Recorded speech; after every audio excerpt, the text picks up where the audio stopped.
Salamün aleyküm, Sətir 6 verilişinin ilk buraxılışındayıq və qonağımız Nihat. Salam.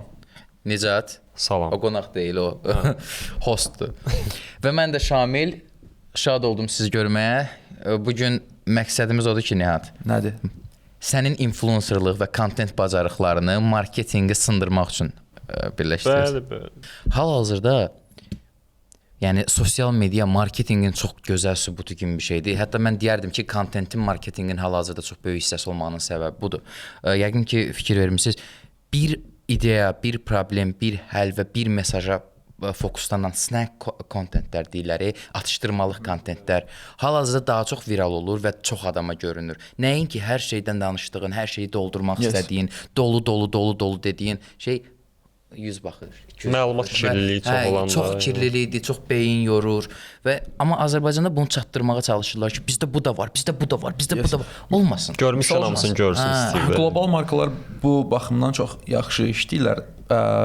Məsəl üçün bir telefon markası var və telefonun yeni çıxıbdı, çoxlu funksiyaları var. Bu telefonun icmalı ilə bağlı hal-hazırda sən oturub bir dənə uzun-uzadı video hazırlasan və başdan axıra qədər sadəcə olaraq bütün funksiyalarını bir videoya sığdırsan, video az izlənəcək. Ona görə qlobal markalar hal-hazırda işləyəndə belə işləyirlər. 3 dənə video alır səndən, artıq bir dənə bütöv video yox, 3 dənə video və hər videoda sadəcə olaraq bir funksiyasını danışmağını istəyir və o funksiya ilə bağlı da maraqlı, əyləncəli bir kontent hazırlayıb onu misal üçün 40 saniyəlik videoda sadəcə 10 saniyə ondan bəhs eləməyin belə onlara kifayət eləyir. Mən də bunu çox bəyənirəm və belə işləyəndə mənim üçün də xoş olur. Çünki mən həm burada izləyicinin aramdakı bağı itirmirəm, həm onu videoda əyləndirmiş oluram, ona videonun axırında nəsə bir şey göstərmiş oluram və arada da reklam gedir. Öz dəstxatından çıxmadan. Yes. Çünki insanlar yəni sosial mediaya reklama baxmağa girmirlər də ki, mən qabağıma reklam girsin. Onsuz da bu dəqiqə məsələn Azərbaycanda rahatdır. Azərbaycanda reklam sferasında da rahatdır. Elə bilirlər ki, məsələn oturdum danışdım nəsə olacaq. Amma qlobalda yəni reklamçılar kontentin reklam olmağından daha da uzaqlaşmağa çalışırlar. Ki kimsə mənə danışsın hekayəni, kimsə desin ki, bax bunu mən yoxlamışam, sən də yoxla. Yəni ya da nə bilim ssenariləşdirmə olsun. Orada belə bir şey girir ortalığa ki, çünki o sifariş eləyən o brend və yaxud da ki marka hər şeyi müdaxilə eləyir. Deyir mənə susun bu video hazırlayırsan, tutam sən reklam çarxıdır və yaxud da ki hansısa bir videodur. Yəni göndərirsən, yəqin ki başqa çox gəlib də ki, burada bunu dəyişmək lazımdır. Yəni editlər gəlir ki, bunu burası belə olmalıdır. Yox biz bu cümləni burada əslində belə düşünmüşdük, sonra amma yəni bunu dəyişsək daha yaxşı olar. Yəni belə deyim də, skriptləri yazıb göndərəndə və yaxud da ki, nə bilim, brief ötürəndə tam dolğun şəkildə ötürmürlər də. Yəni bəli, elə bir problem təəssüf ki, hal-hazırda var. Bilməm nə vaxtı bitəcək bu, amma boğaza yığıbdı. Məsələ budur ki, misal üçün marka bir video üçün brief göndərir, hətta brief göndərməyənlər belə var. O daha çox problem olur. Və briefdə bunlar yazmalıdırlar ki, tam olaraq nələri istədiklərini, nəyin necə deyilməli olduğunu, nələrin də edilməməli olduğu, misal üçün onların rəqibinin rəngində köynək geyinə bilməsən videoda falan bunları qeyd eləməlidirlər.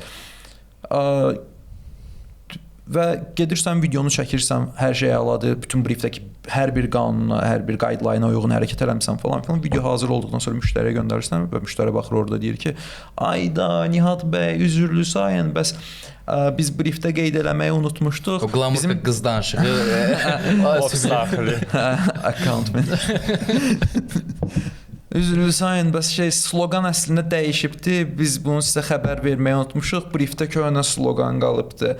Onu necə eləyək, dəyişə bilərik. Mən də deyirəm ki, bəs bunu çəkmək üçün bunu çəkmək üçün biz əvvəlcədən komanda ilə günlərimizi planlayırıq. Videoqraf gəlir, işıqçı gəlir, assistant gəlir, kast gəlir, biz onu çəkirik falan və orada o mühitə uyğun biz onun səsini yazırıq orada. Videonun başdan çəkmək lazımdır. Daha sonra siz mənə bir səhnə üçün dəyişməyimi istəyəndə mən təzədən gedib gərək o environment-ı təzədən qurmalıyam. Yes, hər şey dəyişir. Adicə 2-3 gün keçəndə insan saqqalının ölçüsü belə dəyişir. Yəni 3 gün sonra risk sənin üzündə enerjin dəyişir və yaxud da ki, həmin gün modun dəyişir. Mən olubdu ki, gedib videonu təzədən çəkmişəm başdan axıra qədər falan. Amma axır vaxtlar belə bir də belə bir variant istəyirlər. Deyirsən ki, yox da mən bunu gedib təzədən çəkə bilməyəcəm falan. Onda sənə deyirlər ki, okey, ondan Nihat bəy bunu voice over eləyə bilərik. Deyirəm ki, voice over eləsək ağız hərəkəti uyğun gəlməyəcək. Və indiyə qədər ağız hərəkətini uyğun gəlmirdi. Olubdu ki, elə videom videonun ortasında səsi dəyişmişəm, amma ağzıma uyğun hərəkət eləməyibdi falan. Orada səhnə atmısan, yoxsa başqa bir səhnə? Ya üstünə üst kadr qoymuşam, ya da ki qoymuşam da elə oradan qurtaracaq bir variantımız olmayıb da. Və sən misal üçün gedib məsələn bu dəqiqə burada mikrofondan səs yazaq, sabahsı gün gəlib yenə burada səs yazaq, ikisinin səsi fərqli olacaq. Niyəsə bilmirəm. Yəni də onu deyirəm də, enerji məsələsi. Həmin günün insanın 100%. Yəni mən indi gözüm belədirsə, birazdan göz qapağım belə olacaq. Çünki bəlkə həmin gün axşam daha gec yatdı, gözü şişdi, sabah gəldi. Adicə eyni otaqda gecə ya da gündüz səs yazmağın belə fərqi var. Çünki gündüz ətraf mühit daha noisli olur. Axırıncı videolarımdan birində elə bir problem oldu və mən müştəriyə dedim ki, okey, problem yoxdur, mən bunu həll eləyəcəm. Nihat bəy, necə həll eləyəcəksiniz bunu? Eyni qlamurka qızdı. Siz möhtəşəmsiniz. Dedim ki, AI ilə. Təzə AI-lar var, hansı ki, lip-sync eləməyə kömək eləyir. Sən demişdin ki, məsələn, mən özüm öyrənmişəm daha bu prosesləri. İndiki generasiyanın əsas problemlərindən biri səncə budur ki, tənbəldilər. Yəni o vaxtı sən olmayan, belə deyim də, AI yox idi, bu qədər kütləvi informasiya vasitələri inkişaf eləməmişdi. Yəni özün oradan axtarmısan, onu buradan, bunu oradan. Yəni indi hər şey var da, yazırsan çıxır. Yəni dərsliyi belə sənə hazırlaya bilər də, hansısa bir süni intellekt. Oradan açıb onu oxuya bilərsən, heç axtarmağına ehtiyac yoxdur. Oxşar. Bəhanə gətirirlər ki, məsəl üçün bunu mənim məsəl üçün öyrənməyim üçün mənim maddi olaraq imkanım çatmır. Əslində əlində ya o məncə həmişə olub. Bəhanə tapmaq həmişə olub. Bəhanə də hamısı. Özünü inkişaf elətdirmək istəmirlər. Yaratmaq istəyirsə bir insan, o kamerası yoxsa kamerasız voice-overla eləyəcək. İnternetdən şəkilləri qoyub onu yığacaq, alt yazı yazacaq. Telefonla çəkəcək, nə başqa. Telefonla çəkəcək. Yes.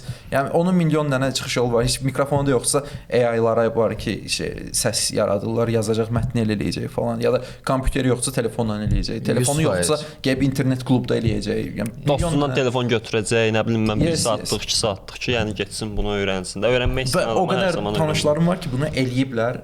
Vaxtında çox əziyyətlər çəkiblər.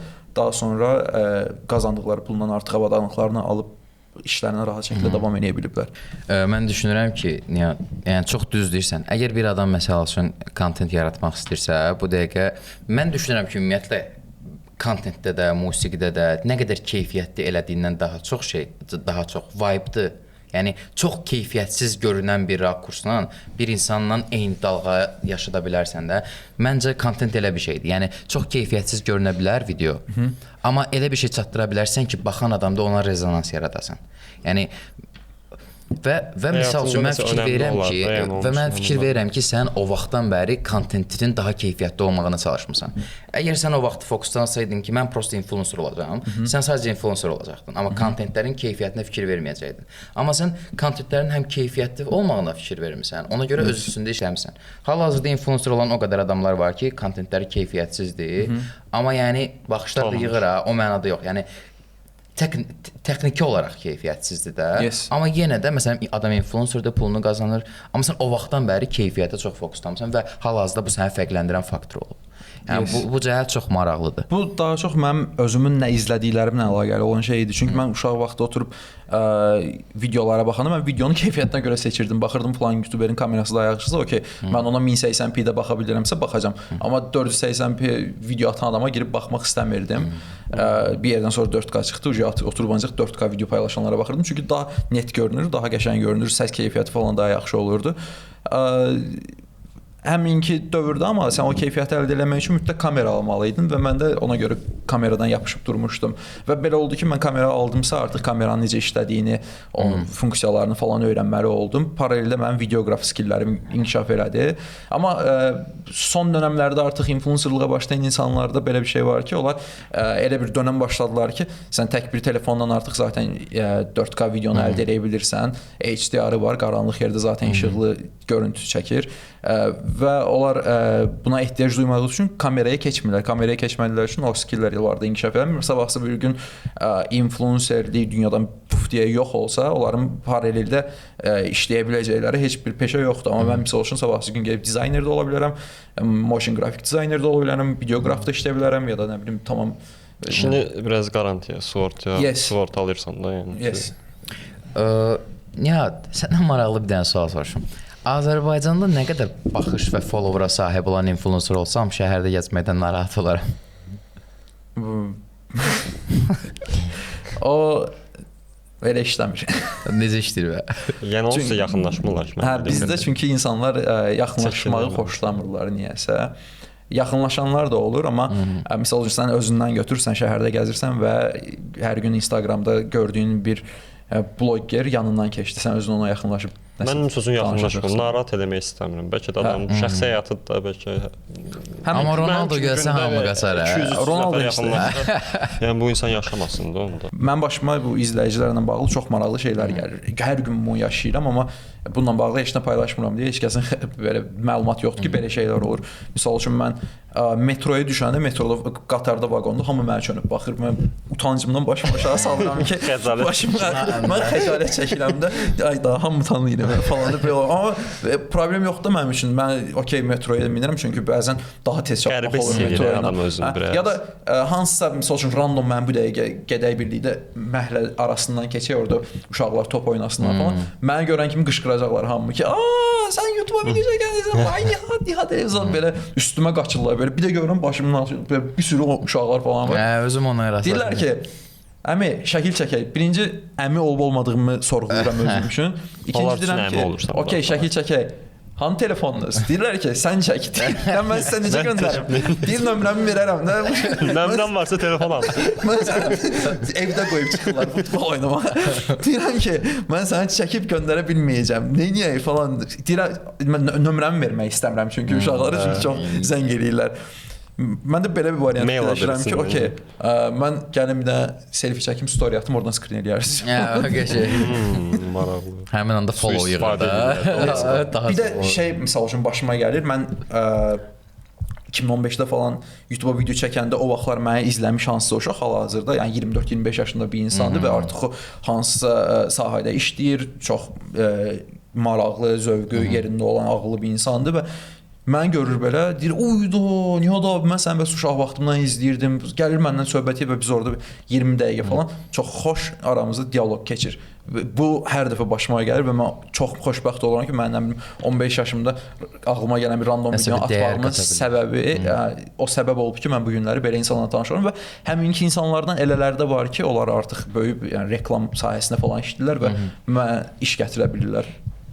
Ümumiyyətlə düşünmüsən hansısa bir özünə deadline qoymusan ki, mən bu vaxtda tarixdə bitirəcəm influencerluğu. Yəni fəaliyyəti başqa bir sferaya keçəcəm. Yəni bir yaşdan sonra artıq insan məncə indidən sonra elə bir şansımız yoxdur. Yoxdur. Yoxdur məncə. Çünki fikir verirəm ki, yəni əlaqəsiz formada hamı kontent yaratmağa başlayır. 50 yaşında yəni oturub video çəkib yəni o qədər realdır ki və mən deyərdim ki, əgər 50 yaşında olsa, Nihat daha çox partladardı. Yəni həqiqətən. Misal üçün mən 50 yaşımda olsaydım nə edərdim? Bilməm indi 25 il sonra nə edəcəm, amma hal-hazırda indiki ildə mən 50 yaşım olsaydım, mən ən azından musiqi avadanlıqları ilə gedib dağın başında oturub live looping falan eləyərdim, özümü çəkərdim, 1 saatlıq ambiyans musiqili videolar falan hazırlayıb YouTube-a atardım və oradan aylıq gəlir əldə edərdim. Və cəmaata maraqlı gələrdi ki, o 50 yaşında nə cool adamdır da bu. Nihat, çox maraqlı yadıma salın, qocalıqdan danışdıq. Ağlıma Kumar gəldi. Gördün onu? O nədir? Kumar adlı Hindistanlı bir dənə şey var, accountant, mühasib, Qaqaş bir dənə video paylaşdı səhifəsində yəni 60 yaşı var. 60 yaşı var. Səhifəni təzə açıb, səhifəsində news sözü görsənir də. Adam bir dənə video atdı, 23 milyon baxış. 780 min izləyicisi var da. Yəni o videonu qoyuruq burada, yəni girib izləyin səhifəndə.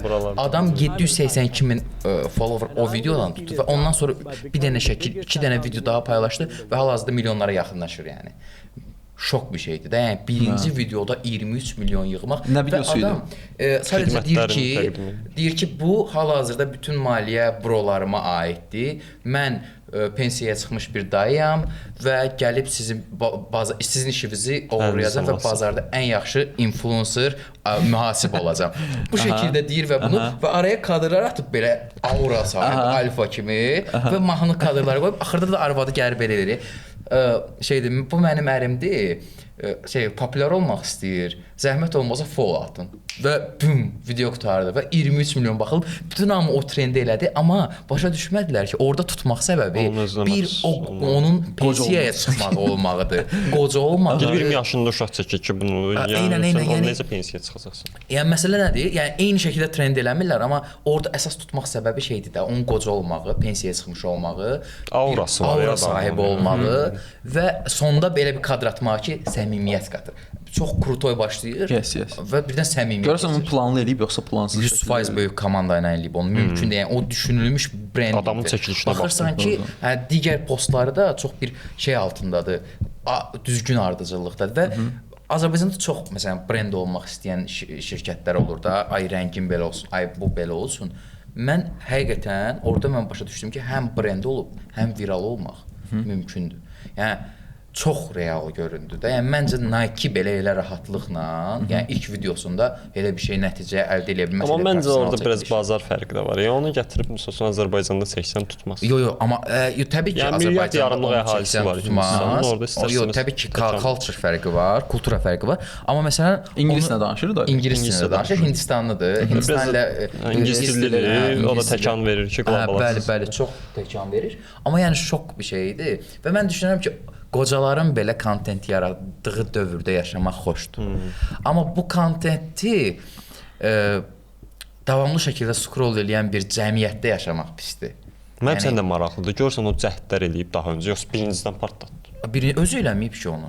Yəni də iştirak edib də nə qədər production olub. Məncə özü eləyib. Görməmişəm, amma bəzən elə şeylər təsadüf əsəri də ola bilər. Təsadüf ola bilməyəcək qədər studiya, kadr, pozisiya, bir mühasibin başa düşməyəcək şəkildə stil var orada. Yəni mən ona görə deyirəm ki, orada bir production var 100%. Və adam pul qazanıb, yəni mühasib olub. Yəni pensiyaya çıxana qədər pul qazanıb bu adam. İndi o pulla da studiya. O pulla da yəni daha populyar olub. Mən keçən dəfə şey gördüm, Ərəbistandan pensiyadan gələn isbatdan. Orada rupi. Ərəbistandan bir dənə kişi var TikTokda. Distortionlu belə qırmızı effektlə partlayan səslə kameraya prosta nəsə danışır. Bir də gördüm videonun 1.8 milyon like-ı var. Yəni like-ı 1.8 milyondur. Belə profilinə keçdim, gördüm 6 milyon followeru var. Bütün videolarda elədir. Nəsə qışqırır belə. Amma nə danışdığını heç kəs bilmir. Hamıdan məzələnir komment. Səncə brendlər ondan işləyər ya. Nə qədər bilmirəm indi. Bəlkə də 6 milyona baxıb. Yəni 6 milyonluq səhifəni satışa çıxarsa, elə onu sərf edir də yəni. Dəli oldum ki, bu kimin nə qədər belə karakteri var. Çox da. Azərbaycanda da var. Doludur, yəni rayonlardan falan elə adamlar var ki. Amma belə deyim də, görsən onlar özləri spontan eləyirlər bunu, yoxsa oturub fikirləşirlər ki, mən belə onlar məncə çoxlu cəhdlər eləyir və bizdəkilər. Bizdəkilər prosta dərdlərini açmaq. Mən elə gəlir hətta TikTok kamerası ilə çəkirlər. Heç belə kamera ilə də çəkmir. Hə, bizdəkilər deyilirsə, hə, amma mən xaricdə onu tapana kimi 50 dənə video çəkirlər, biri tutur və onun üstünə davam edirlər. Görürlər, eləmək tutur elə onu davam eləyirlər. Nihat, sən bizə elə bir sirr verə bilərsən? Mən bizi izləyən indi marketinq sferasından adamlar olacaq. Elə bir sirr verə bilərsən kontent haqqında ki, onu istifadə eləsələr videolar tutacaq. Hə, 4 ədəddir. Hamısını hardan öz bazarını yoxdur. Məsələn, birinci növbədə qəsdən videoda səhv buraxmaqdır işin sirri. Çünki sən hər şeyi mükəmməl eləsən, hər şey düzgün olsa, orada izləyici nə yazsın tapmayacaq, heç nə yazmayacaq. Mənim bir dənə videom var idi. Absurd bir dənə video idi. Üstündə bir dənə hərf səhv var idi. Gördüm, o partladı getdi. Məsəl üçün qrammatik səhv eləmək olar. Bilə-bilə eləməmişdim, bilmirəm. Subtitle yazanda alt yazıda hansısa sözdə hansısa hərfi səhv yaz. İnsanlar onu düzəltmək üçün gəlib part komment yazacaqlar və videonun aktivliyinə təsir eləyəcək. Ya da ki, məsəl üçün bu saat hal-hazırda narıncı rəngdədir. Mən videoda qəsdən buna deyim ki, bu yaşıl rəngdədir. Amma yaşıl dedikdən sonra hə belə yaşılmış kimi də davranmalıyıq. Heç palit eləməməliyik. Elə olsa onu da gəlib düzəliş eləyəcəklər. Bizim adamlar bizim cəmiyyət düzəliş eləməyə səhv tutmağı xoşlayırlar. Hə, onlara da səhvlər baxmaq lazım. Onu da yazarlar ki, düzün bilmirlər axı, problem oldu. Düzün harda bilirlər. Hə, o da var. Ardıcıllıq pozulurdu. Belə səhv buraxmaq məsələsi o qədər çox işə yarayan bir taktikadır ki, hətta bizdəki xəbər saytları da bundan istifadə edir. Amma xəbər saytında bu gün istifadə eləməyi nə qədər düzgünsən, xəbər saytından düzgün məlumat verməyə borclusan, amma sən qəsdən orada nəsə səhv yazırsan ki, millət gəlib düzəltsin.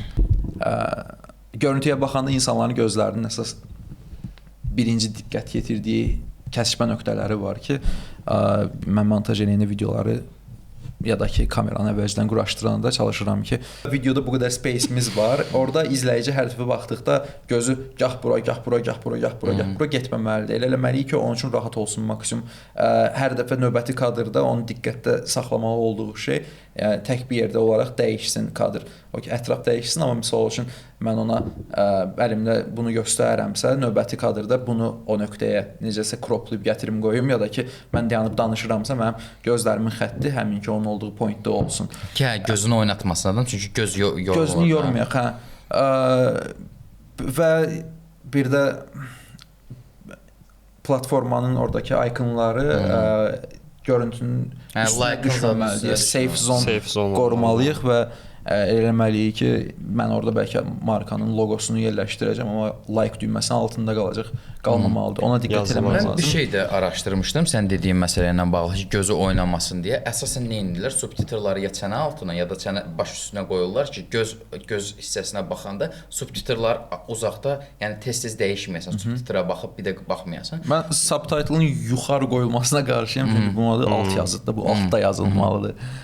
Amma qlobalda hal-hazırda əməlli başda işləyir o, məsələn, yuxarıda getməsi, aşağıya düşür. Amma mən yer dəyişir tez-tez. Tez-tez yer dəyişir. Bu dinamiklik cəhətdən yaxşı olsa da, focus point olaraq cəhətdən, yəni əslində biraz orada saxlamağa çalışırlar, bəlkə də o da vizual. O heç saxlamağa çalışırlar, amma orada heç oxumurlar, bəlkə də prosta dediyin kimi də adam bir şeyə fokuslanmalıdır. Adamın gözünə baxırsan, tutaq ki, düzdür. Daimi olaraq yazı dəyişir. Amma bunlar, yəni bundan istifadə etmək. Onu oxumaq çətin olur, amma ən azından sən orada durmadan elə bil ki, videoda çoxlu şeylər çıxır deyə beynin dopamin salgılayır. Subtitr olaraq çatmır da bizə. Subtitr olaraq çatmır. Orada sadəcə olaraq nəsə yeni bir animasyon, yeni bir piksel, yeni bir yazı çıxdı, itdi. Onu heç oxumağa çatmırsan orada. Məsəl üçün mən bəzən videolarımda 3D tracklə yazılar qoyuram, alt yazını altdan yazmaq əvəzinə mən gəzirəm, tutaq ki, gəzdikcə bir dənə yazı buramdan çıxır, arxamdan qalır, hərflərin bəziləri görünmür, biri buradan. Mən onu ona görə eləyirəm ki, video maraqlı olsun, dinamik olsun. Gəzdiyim bir kadrda onu mən maksimum necə dinamik eləyə bilərəm, ancaq belə motion grafik üsulları ilə. Ona görə alt yazıları o formada ora yedizdirirəm. Amma heç kəs inanmıram ki, oturub orada mənim arxama düşən hərflərin tamamında sözün nə olduğunu falan düşünmür. O düşünməyə çalışsa zaten şuur altında, yəni çox sürətli olan bir şeylərdir bunlar. Əsas mənim üzümə baxır. Deməli, 2 dənə qalıb axı. Hə, o ikisi də qaldı. 2 dənə məsləhət qalıb. Üçüncü məsləhət. Geniş icmal verdin. Okay. Üçüncüsü. Çox fasilə verməyin.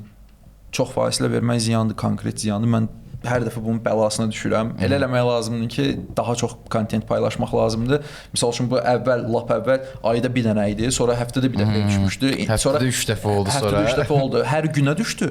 Hal-hazırda TikTokun öz saytına girdidə açıqlaması var ki, 15 dənə video atmaq məsləhətdir bir gündə. Bir gündə 15 dənə kontent. Əgər sən bir gündə 15 dənə kontent atmırsansa, yəni qlobala düşməyin çox çətindir.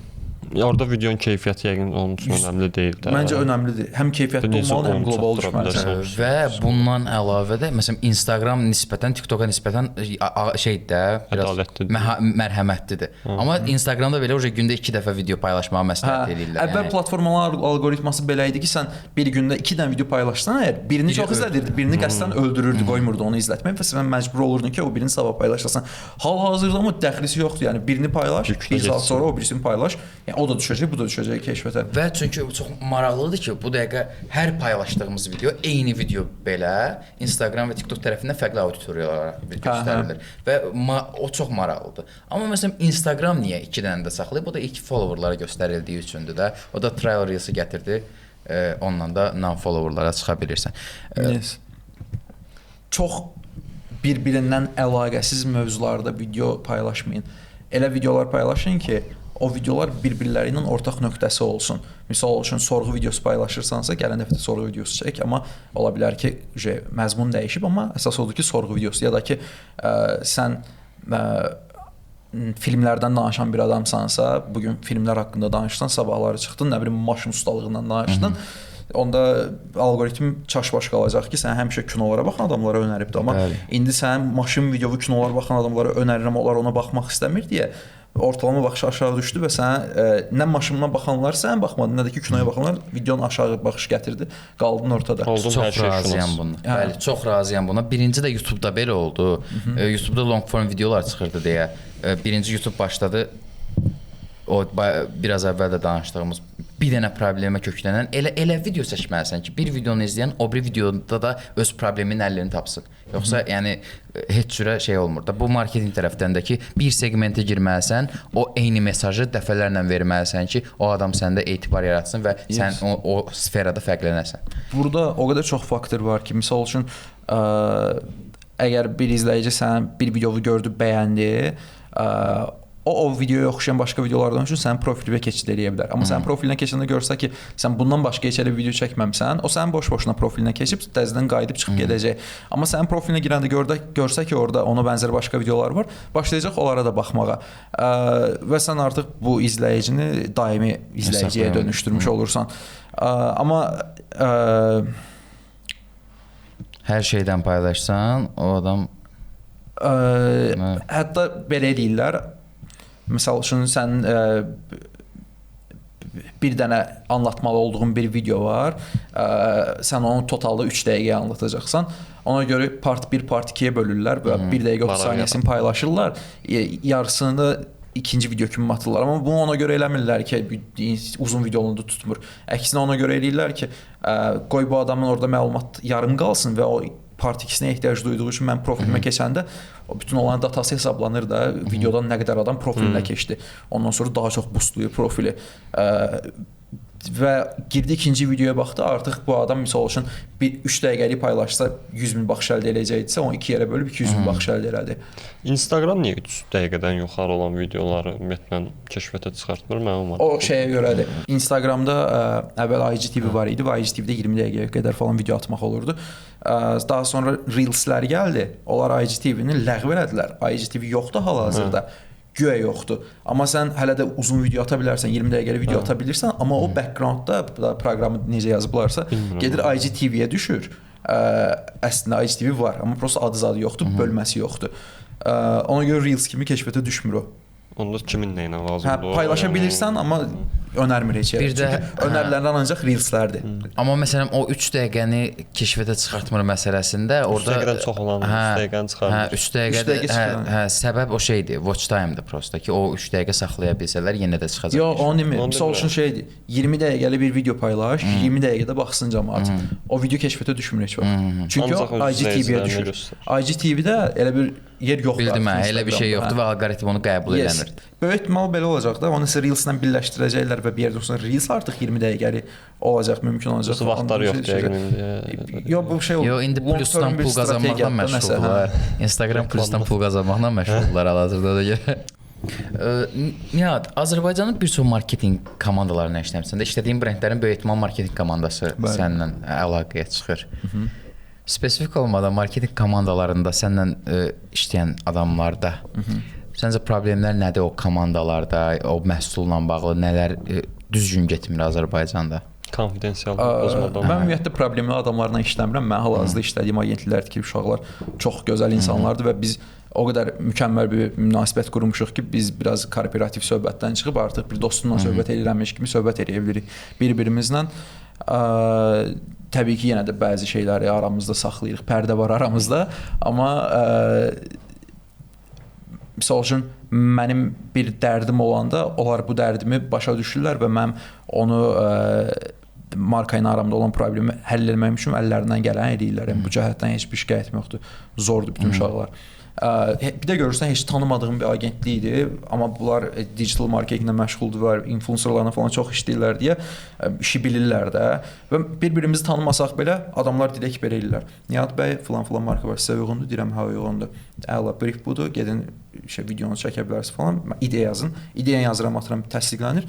Heç nə də çox arxayındılar. Çünki bilirlər ki, mən işi görə bilirəm, onlar da işi gözləyirlər falan.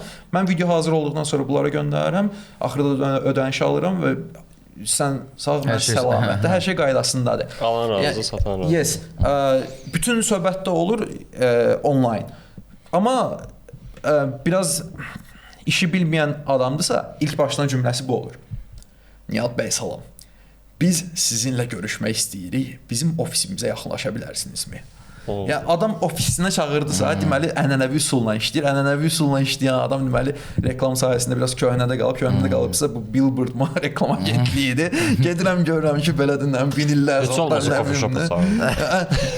və şeydir, otururam belə masada, söhbət edirəm. Görürəm ki, adamın TikTokdan, Instagramdan, yəni nəyin necə işlədiyini heç bir şeydən xəbəri yoxdur. Çox da gülməli, çox qəribə, absurd suallar verir. Mən maksimum belə empatiya ilə çalışıram ki, o adama nəsə izah edeyim. Amma bir yerdən sonra özümə deyirəm ki, bu adama bunu öyrətmək mənim vəzifəm deyil. Mənim işim başqadır. Mən niyə bu adama öz işini öyrədirəm ki? Ödənişlə öyrədə bilərsən əslində belə. Hə, ödənişlə əgər istəyirsə, gəlsin kursdan öyrədim. Amma mən sən mənə işin düşübdür, məni çağırmısan, mən sənə gəlib masanın arxasında 5 dəqiqədə konsultasiya keçirmək istəmirəm. Vaxt itkisidir, zaman. Sən əgər şeydir, okey, iş modeli dəyişib bu bir modeli keçmək istəyirsənsə, biraz araşdır da. Araşdır da. Elementar şeylər məndən niyə soruşursan ki? O qədər cringe şeylər olur da, hal-hazırda anlata bilmərəm də. Nihat, bir dənə şey seçə bilərsən sadəcə. Yaxşı məzmun, keyfiyyətli edit, ya da davamlı paylaşım. Amma sadəcə birini seçə bilərsən, başqa heç biri olmayacaq. Bir də nə? Yaxşı məzmun, keyfiyyətli edit və ya davamlı paylaşım. Bir dənəsini seçə bilərsən. Hansı səni davamlı paylaşımı seçsəm nəyi eləyə bilmərəm?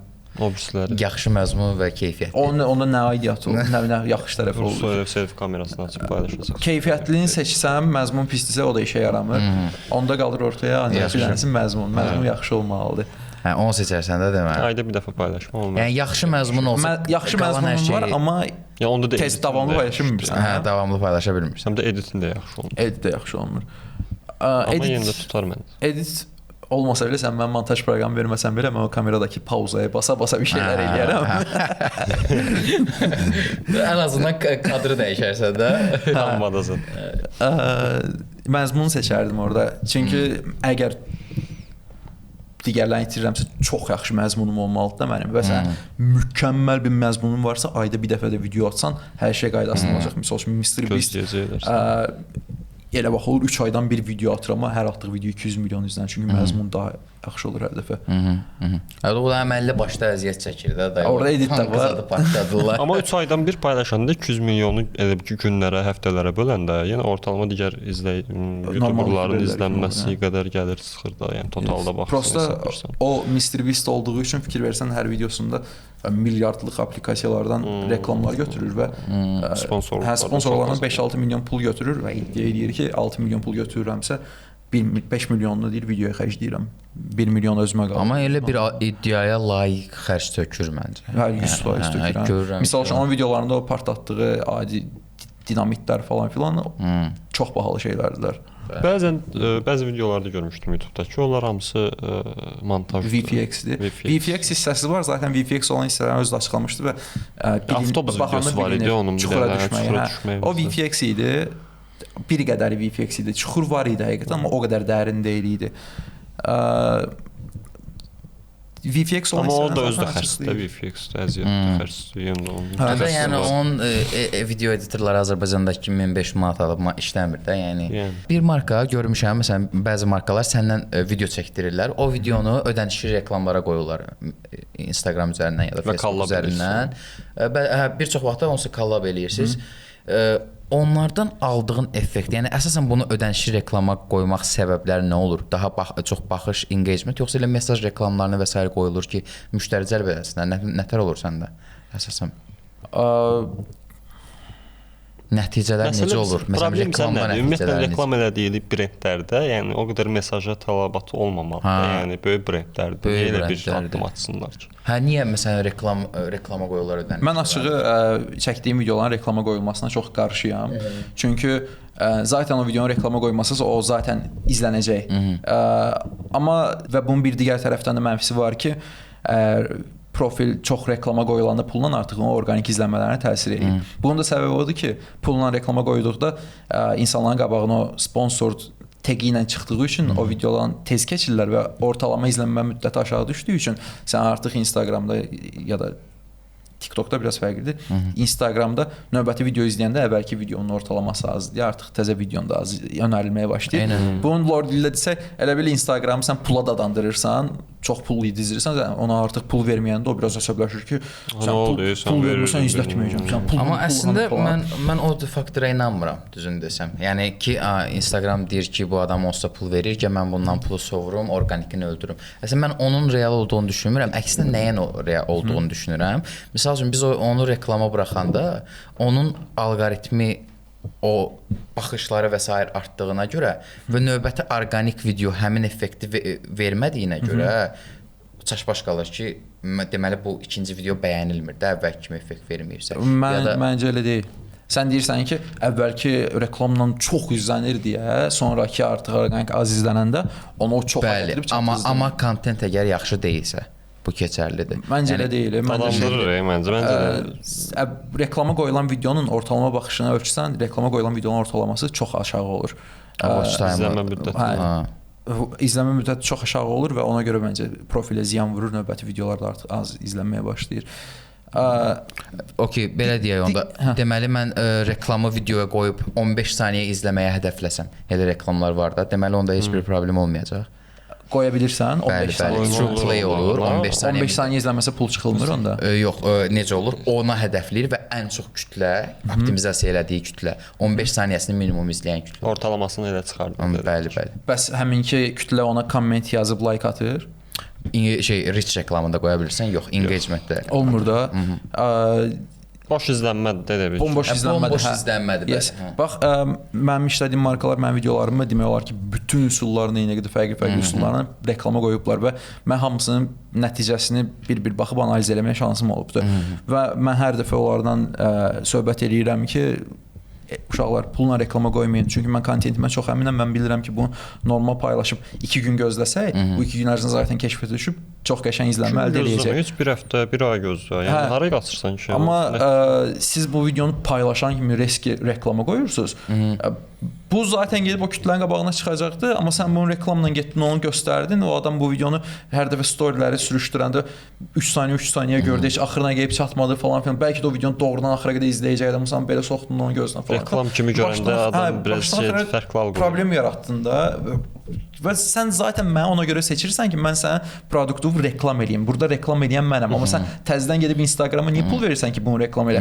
Kütləsi olan mənəm, izləyiciyə çatan mənəm. Sən mənə ödəniş edirsən ki, mən bunu gedim reklam eləyim.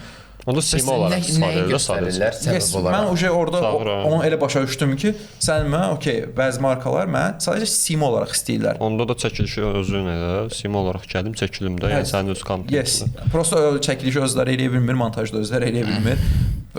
Bəs səbəb olaraq nə göstərirlər ki, bu reklama qoymaqlarını, ödənişli reklama qoymaqlarını?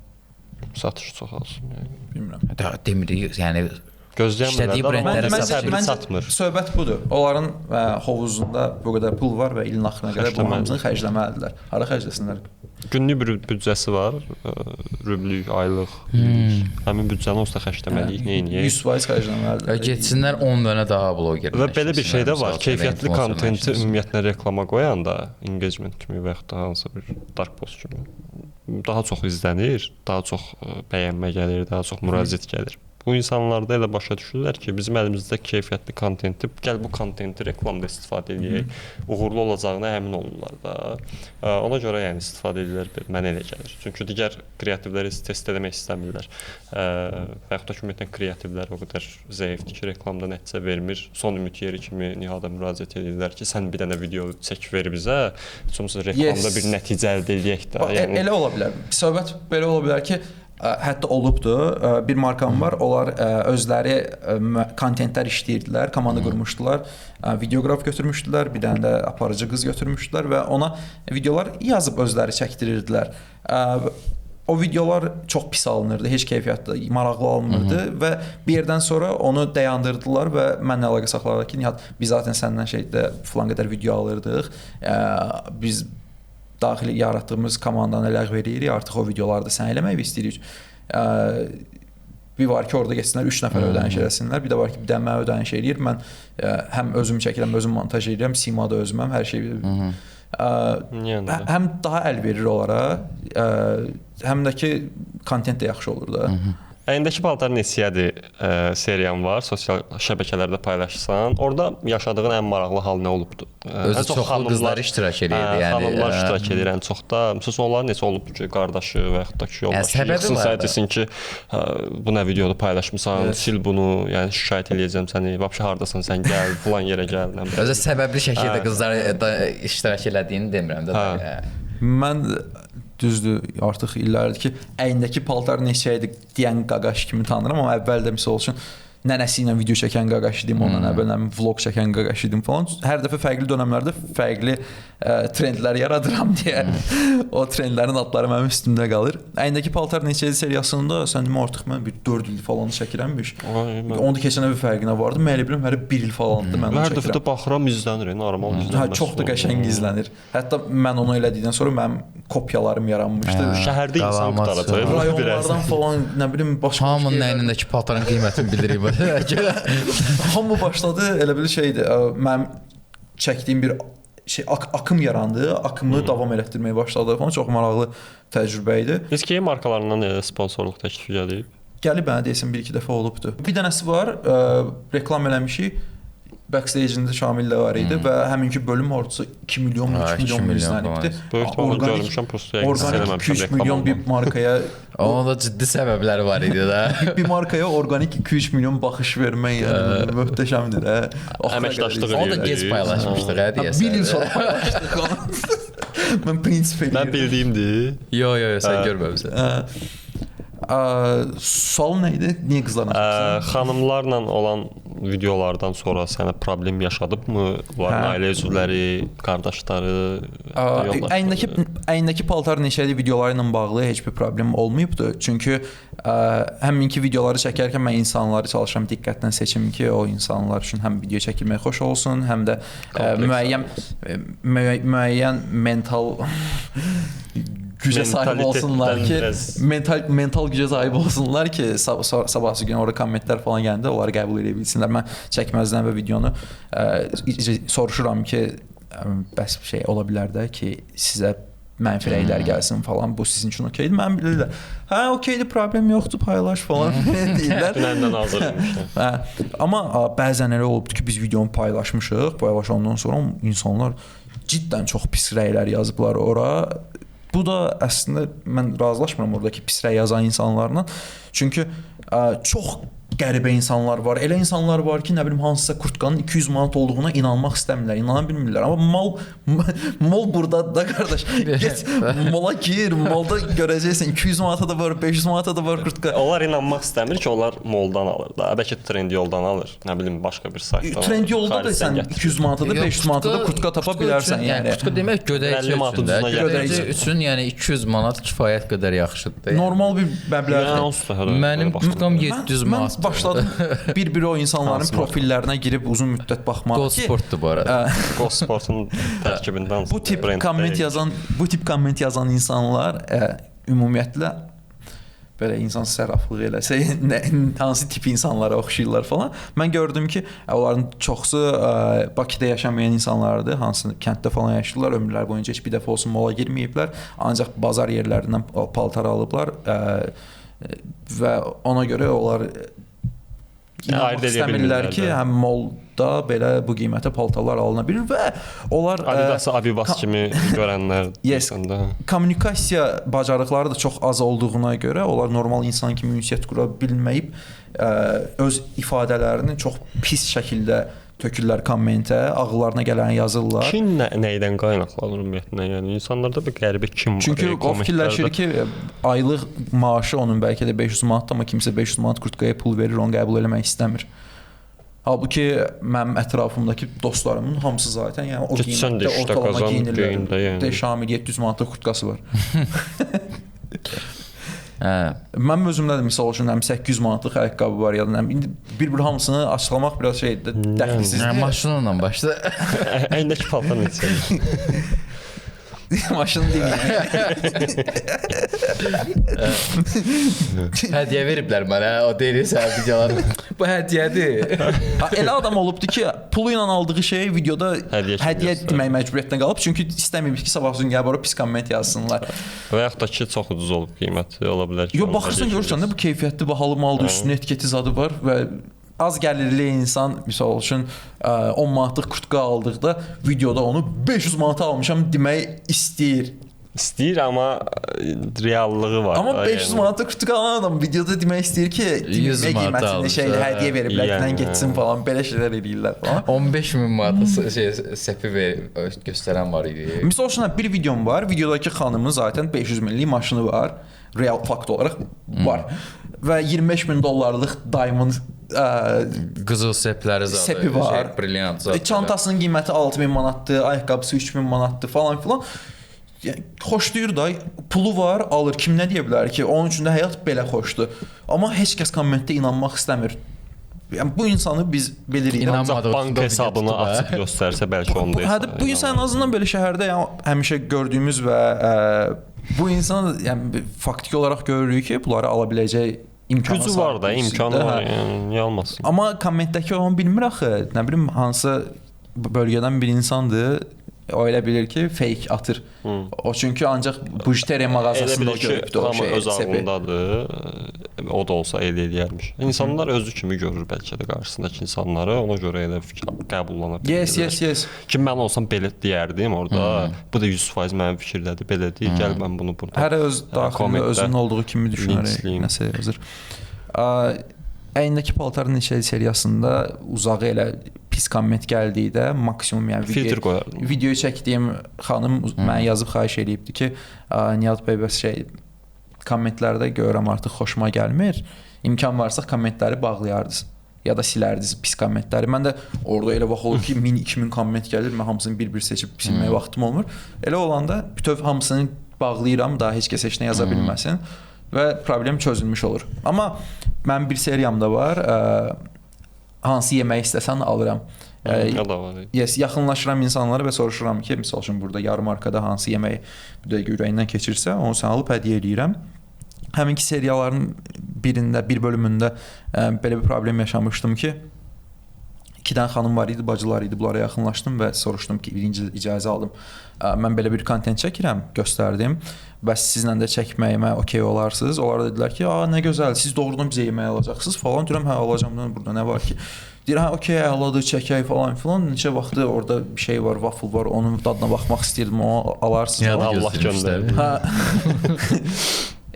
Mən də hətta qızın özünü videoyu çəkirəm, amma ayıb olmasın deyə bacısına da alıb hədiyyə edirəm. Tanış gəlir o videoyu görmüşəm. Son videolarında çəkib də görmüşəm. İmенно iki bacı söhbət edib tanış gəlir.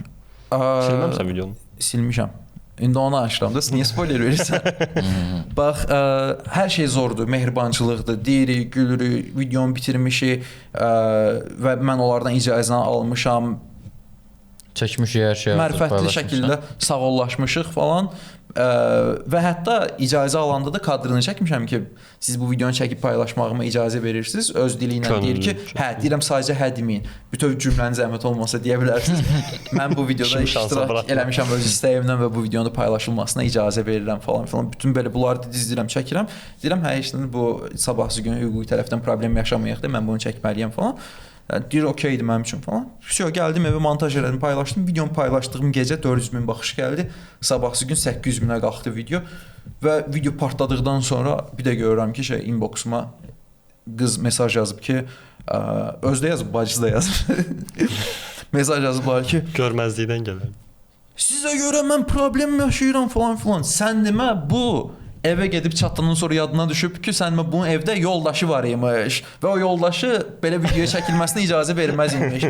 Sən niyə başdan bəri mən səndən soruşanda bunu ağıl eləmədin, bir zəng gəlib soruşmadın ki, yoldaşından? Evə çatanda mən belə bir video çəkəcəm. Evə çatmağı da keçib, mən videonu paylaşmışam, montaj eləmişəm, nə bilim, gör nə qədər vaxt keçib. Paylaşandan sonra baxış gələndə başa düşərəm də. Yəqin xəyal eləyib ki, izlənməyəcək də onsuz da. Nəsə başa düşürsən, evə gedəndə yadına düşür. Bildim də, insan evlisən də, sən istərsiniz ilk ağlıma gələr də ki, adamın ilk yoldaşı alım. Qardaş da yəni yaxşı. Ya qardaş indi baxma da, indi eyni statusdasan da. qardaş desə başa düşərdim. Deyirəm evə gedəndə yadına düşəcəksə qardaş da yaxşı alternativ deyil. Yox, yəni acı qardaşsan da, yəni eyni necə deyim, ailə üzvüsən, bir statusdasan. Ondan üçün hardasa öz azad iradəndən oturub dura bilərsən, amma yoldaşın varsa, mən əslində həmin yazıbdı ki, bəs yoldaşım videonu gördü, silinməyini istəyir falan filan. Mən video montaj etmişəm, paylaşmışam, amma video baxış gələndən sonra yadına düşübdü ki, yoldaşı var imiş bunun. Yoldaş da mən heç nə yazmır. Yoldaşı bilməm heç söhbətdən xəbəri var ya yoxdur, nədirsə. Bir tərəfdən də bacısı yazır ki, siz mənim bacımın əri ilə bacının arasında problem yaradırsınız, onların boşanmasına səbəb olacaqsınız falan. Dəli olmuşam ki, bu nə idi mən... Yoldaşı da hələ də yazmır. Bəlkə də boşanmaq ürəyindəndir, bilmirəm.